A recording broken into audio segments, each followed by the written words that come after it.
Welcome to Blizzard Fire. We hope this video helps fire up your solution. In this video, I will explain how to make chocolate. Our journey begins with the cacao tree, found in tropical climates. Farmers carefully harvest ripe cacao pods, which contain the precious beans. These beans then undergo fermentation for about 5 to 7 days, a crucial step that develops their unique flavor profile. After fermentation, the beans are dried, reducing their moisture content to around 7%, preparing them for the next stage of their transformation. Next, the dried cacao beans are roasted, a process that intensifies their rich aroma and flavor. Roasting temperatures typically range from 120 to 150 degrees Celsius. After roasting, the beans are cracked and winnowed, which means separating the outer shells from the inner cacao nibs.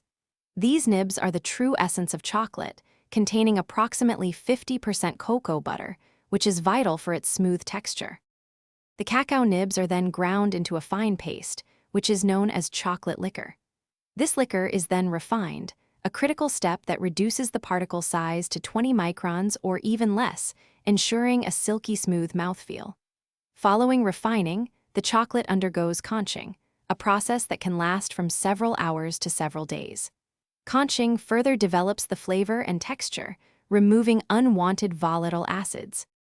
Finally, we reach the tempering stage, which is essential for creating chocolate with a beautiful shine and a satisfying snap.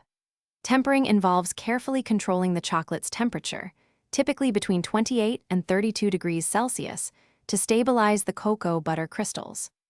Once perfectly tempered, the liquid chocolate is poured into molds and allowed to cool and solidify, completing its transformation into delicious bars or confections.